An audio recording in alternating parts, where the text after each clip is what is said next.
Hey guys, it's Ted Bogert with the Ted Show. That took a few minutes. I'm not sure why, but I am very happy to be here. It's Gratitude Tuesday, so make sure you say what you're grateful for. I'm excited to have Michael Willoughby from Molecular Photos on the show today. What a fascinating, I love art. Obviously, dealing with this whole cancer insanity. And so, Michael's company, Molecular Photos, has this cool concept that I personally have never heard of before. And so I'm very excited to be able to share that with all of you. So welcome, Michael. Oh, well, thank you for having me, Ted. It's a pleasure being on the show, and I am so happy and grateful to get here and share my story with you. So thank you for having me. I think the whole concept is fascinating. I obviously am a novice at this, so and by novice I know enough about what I read. So share with them the journey. Share with them a little bit about Sure. you and then how you got to this concept. Okay. Obviously, I've been in the laboratory industry for over 20 years, and I've been very blessed to have such a strong presence both in the lab and the pathology world as a youngster, growing up and seeing the whole industry evolve.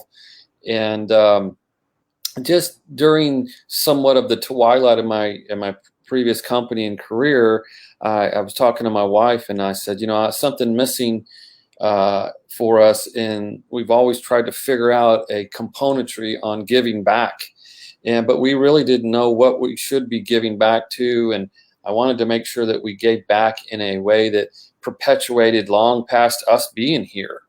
And one day I was with a pathologist, and I was just looking at some brain cancer cells, and actually this particular slide was not cancerous, but it was just very, very unique. And so I asked the pathologist to let me have a picture of that particular slide we were looking at is called neurothecoma, and I got a graphic design person, and I added some color to it that took maybe 5 or 6 hours to really creatively delve deep into that particular slide, and then shared it with a couple of physicians of mine. And I said, hey, what do you think about this artwork? And a couple of them actually knew what it was, and they said, well, we'd like to have one for our office. And at that point in time, it just resonated with me that there's just so many people that have had an impact downstream in every part of their life of some sort, where a loved one was affected by cancer of some sort, and that how cool could it be to have molecular images made into art that actually fights back at cancer and research and patient care. And so last May I came up, or last May we launched, and it's been going well. We have lots of now survivors that are coming through the website saying they'd like to get theirs to also to put on the website where physicians can buy, and a piece of it actually goes back to Prostate Cancer Foundation, Susan G. Komen Foundation, all over. We have lots of different partners throughout the world right now. So I'm very blessed to just be part of the journey and the initiative, but I see something of what we built to grow a life of its own. I love the fact that you are really a scientist by trade. And so a lot of times the left brain, which I think is science, and the right brain, which is the little bit that I have left, that's not always a marriage. That's not always, they don't go hand in hand a lot of times. And so did you always have an interest in art, or was that just this epiphany? Like, where did that come into play? Well, it was kind of a little bit of a higher being that I think kind of melted it all together, because you're right, the left brain and right brain. I'm a left brain guy, and it all kind of melted into the right side. But I've been in actually thousands of doctors' offices in my career, and hospital settings, and sometimes I just notice, and I am a lover of art, but I just noticed that most of the art in these areas were not clinically relevant. And whether you're in a urology practice or an OB-GYN practice, gastroenterology, neurosurgeon, I saw pictures of fly fishing. I saw pictures of skyscrapes, and the feeling of molecular art within those practices just kind of hit me all of a sudden that, hey, we can find a niche in helping fight cancer through its clinically relevant artwork. And a lot of the images that we have and pieces that we have on the site, some are from stuff that we've procured with the pathology relationships we have, and some of it is from the consumers just going through our site, downloading a form, and us finding their own slide. So it's building its own ecosystem. But yes, melting the left and right side of the brain. Even though I'm a scientist, I'm an entrepreneur at heart, and I'm using that scientific knowledge that I have to help others. I love that part too. So let's talk about the giving back. You mentioned earlier that you and your wife always felt like that was a component that was important to you. What is it that people can do? So you get the slide. Like, let's say I give you a slide of my cancer cells. And then what happens? What happens next? What's the process? So the process is basically you download an authorization form that says, hey, this is for the purpose of artwork. In HIPAA and everything like that, we've got to make sure that private information is protected, right? You send that in. We have people that can procure that slide from a pathology relationship standpoint. They sign off, they send it they upload it to our site, and then we have graphic designers that can work with a color palette. It takes, I would say, about 6 to 7 hours, and then we have that ready for our store. We can frame it, or we put it in strong plastic acrylic, because a lot of the medical facilities like 4 different corner mountings on their wall. Right. And when anyone buys a piece of artwork, at the checkout, there's what organization do you want to give back to? And they get to choose. So a lot of the physicians we talked to, they said, hey, we want to be able to choose where the give back goes. Maybe they're buying it for somebody else. It may not be relevant to their practice. And so it may not be something for urology, but they're buying something different. So for me, it's just about giving back to everything. So let the buyer choose where it goes back. 15% goes back to the actual institution that they're donating to. And then if it's a personalized image, anytime something's purchased, 5% goes back to the patient themselves. It could be for bills. It could be for anything that's amounted through this journey of cancer. That's interesting. That's fascinating. So do you target? I'm fascinated. Let's go back to the patient really fast. So the patient gets involved. We were talking earlier before we went live that you actually have a tab on your website that's Survivor Art. Can you talk about that? Yes, and this kind of morphed. My initial business model was making sure to procure all these images, but as consumers started taking a little bit of interest, and I think at first it's a little bit shock factor there. Ooh, I don't know if I want a picture of this. But a lot of people have this resonance of, hey, look how proud I am of fighting this, and I want to help others and take it beyond. So Lee Silverstein was one of the first ones that signed on, and we procured his image. Now he has his own podcast like you about the Colorectal Cancer Alliance that he's supporting, and his image is one of the most spectacular ones in the gallery. And so we've got we got one supermodel that's going through the process right now. She herself has built her company called Previver, where it's for elected mastectomies. And so she's being loaded into the site. So we're getting a lot of traction from just organically from survivors that want to help as well and can see the mission.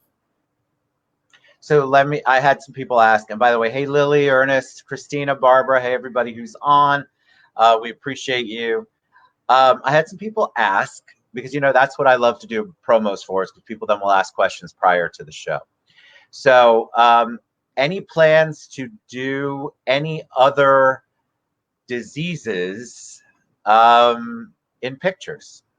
Yes, I want to keep the sensitivity in mind There's been lots of requests for just recently pictures of the COVID virus, that kind of thing. And I have plans for other parts of the company, but diseases and other things like that will come from the request of either the patients themselves or the clinical world that would like to turn some things into art. Our next potential venture is going to be into actually just creating 3D images of the actual extraction that, hey, in the old days, people used to go home with their gallstones after they've had gallbladder surgery. And so I'm working on a project right now where whether it's a heart surgeon, whether it's a neurosurgeon, and they've got a pituitary biopsy or heart biopsy or whatever, to take a 3D image and make it into a certain desktop size of their particular battle that they've had there, that is actually a replica of their own surgery. All of that will go back to fighting and helping with cancer, though. What is it about the cancer cells? Like, is that one behind you, by the way? I mean, you have a beautiful piece of art behind you. It's one of my favorites. It's people call it my Monet, but what it looks like. It does look like a lot. And frankly, the initiative is a bit spiritual for me, where I feel like our bodies are really beautiful, and they do so many amazing things. If we just, I look at things a little bit differently. I look into the molecular side and I say, wow, how do we survive? And we do these things so amazing. Our brains work, our hearts work, our liver works, our lungs work. But these are the cells that run these things, right? So I look a little bit deeper into things. So I'm very blessed, I feel like, to have come up with this idea. But that's actually a picture of it's called ductal carcinoma in situ. It's a very, it's a breast cancer cell, very common, very curable, but it turned into something pretty amazing in terms of art. And soon we'll have QR codes on every piece of art that goes out, where if you're in the doctor's office, you scan that QR code and you'll see the story behind that. That's amazing. So she allowed me to buy one for her and for myself, so I just put it on my wall. I love it. To me, that from this distance, it looks like a starry night. Vincent Van Gogh. That's exactly right. And so but then I thought about it for a second. I'm like, I guarantee you that's got to be one of the cells on art in the back. And then on the other side of the brain, I got my genetic stuff over here. You got the detailed stuff. Yeah, wow. The other side is where I paid attention, obviously. So what about if I had a lot of people ask before we went live, what if the person wants input? Because we do a lot of cancer shows. Let me back up and explain why. We do a lot of cancer survivor shows. We try to have guests on, survivors on. So I have a lot of following there. So their question was, if they give you the cells, can they have any input into the art? They can have a color palette input. So when we procure the slide from the pathology department, we have two images. We have one at a 40x magnification and 100x magnification. The one behind me is 100x, where it really goes down deep into the cell. And let's just say this particular individual liked blues and browns in their game room. So we went ahead and sort of colorized it to match that color palette. It might be a little bit cost prohibitive if I did that like 6 different renditions, but we have some slight color palette adjusting, and it's common for people to say, "Hey, man, I really like that." What we try to do is keep the integrity of the cells in place, so the medical community actually knows exactly what they're looking at. And right now the scorecard is about a 75%. If I showed 10 of them to a pathologist or a doctor in their field, about 7 of them would get what it is, and the other 3 would kind of look at it interesting. Have you had anybody that came in that you were surprised by their story or surprised by their age or anybody that you've gotten the background on? I mean, I love the story part of this. So I love the art. And of course, I love anything that's behind the art, which is the story. Anything surprise you or anything you thought, God, that's just extraordinary? I think the most things that have touched me in a way that is profound is the attitude of the people that are coming through that want to support it. We have a stage 4 colon cancer survivor who in the last 30 days now had been diagnosed with leukemia. And his story is amazing. He did clinical trials with a pharmaceutical company, and he got cancer free. He recently, he certainly wouldn't mind me saying his name, Mr. Middleton, and now he's diagnosed again. But I've never seen so much of a blessed individual that he knows that he's got a purpose in life to do good things. And so when someone reaches out and they say, hey, let's talk, I'm ready to listen. And I think it just helps organically what we're doing. Not surprising stories, just touching stories. And I have never had cancer. I've never been diagnosed, but I've been around it my whole career. And so I feel an obligation to do this. And at first, people were kind of a little bit taken back from what I was doing, but I think it's catching on that there's a big purpose to it. Well, I think so. Some art that I've purchased in the past has to do with a celebration of some kind. And so I feel like if you look at the art as, okay, I conquered that, that's on my wall in a positive way, and look at the things that you've overcome. Or for a lot of cancer survivors, the cancer was a wake-up call and a reset.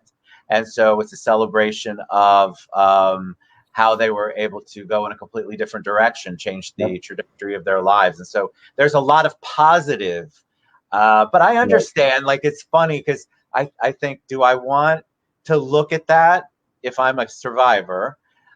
Do I want to look at that? And I think I would. I personally would want to go, you know what? Yeah, I want to see that sucker I conquered. Yeah. Well, we'll make sure to get yours for sure. Get it all colorized and really mounted nicely. One thing to really keep in mind, though, these are sensitive topics, and my mission and goal in the medical community is to have clinically relevant stuff that the physicians can actually use as education. We have one doctor in Louisiana that wrote a very nice testimonial for us, and he said, "Hey, all my patients, he's a surgical oncologist. Stop at this picture, and this is where you're at. I'm going to move you away from right here." And he uses it to sort of explain what's going on molecularly So cool. to her breast cancer. And so it's used in different ways, but one thing it's used in invariably all throughout is it starts conversations and gets people talking. Yes. Yeah, and I think that people are afraid to, a lot of times, don't know how to broach this subject, don't know how to talk about it, or have funny superstitions about talking about it. I mean, I have more people, very few people will say the C word to me. I've noticed that in the short time that I've been diagnosed. And I'm like, it's okay to say cancer. It's not, I don't know. I take it differently, but I know what you're saying is right. It opens it up. It's easier to talk about that and go, wow, is that your cell? And then lead into, how are you feeling? How are you doing? Than it is to come out for a lot of people and just mention it. So lots of great conversations. Well, I mean, collectively, people got to get together to make an impact. I don't think any one organization, any one person, any one group can make an impact, but collectively, we all know that there's been impact in cancer in some parts of our lives, but we all collectively can fight back at it. Agreed. In a positive All right, way. so tell me how somebody reaches out to you. What's the best way to reach out? What's the best way to I don't know, just figure out, maybe they've got a story or a journey they want to share. Maybe they want to have art. Maybe they want to purchase art. The best way is just right through the website, and there's 3 different ways right there that they can reach out, contact us, get on our informational newsletters that go out, and we have some information that directs them into the channels to do that. They can call me personally. It's all right there. We're excited to do this. I want to make sure to reiterate that the consumer side just took to life of its own, so we had to kind of pivot the website to make sure to accommodate all that. So you just go on there, contact us, and somebody will reach out and say, hey, are you wanting to get one done, or are you just curious? So lots of curiosity right there. The patient has to do a little bit of work, though. They have to fill out a release form and let us know where they had a biopsy done so we can talk to the right people. And I would prefer us do all that work, to be honest with you, because we know how to talk to the pathology group and say, hey, this, and get them, make sure that they upload it correctly with the right high resolution and stuff like that. Usually that pathology group takes an explanation too, because this is all so new. They're going, wait a minute, what do you want this for? And so they get to allocate. We pay them a little bit of money to get that, and they usually allocate all of it to cancer research. I'm not. I'm always excited and surprised on some level, but when I have a guest, because I love the journey, but the topic, what you're doing is so unique. Yeah. And big kudos to you all for creating this space for people, but both on the medical professional side and for survivors, people going through. I think that's part of the cathartic process for a lot of people who are going through it. I would imagine everybody releases differently and everybody deals with things differently. And so why not have a piece of art of something that you conquered? Right. I love this whole thought process. I ask everybody, every single guest, what did you personally do, Michael, aside from molecular photos and everything else, to stay sane and stay focused and creative during the lockdown? Well, that's a really tough question, because it's hard to lock me down and stay. I have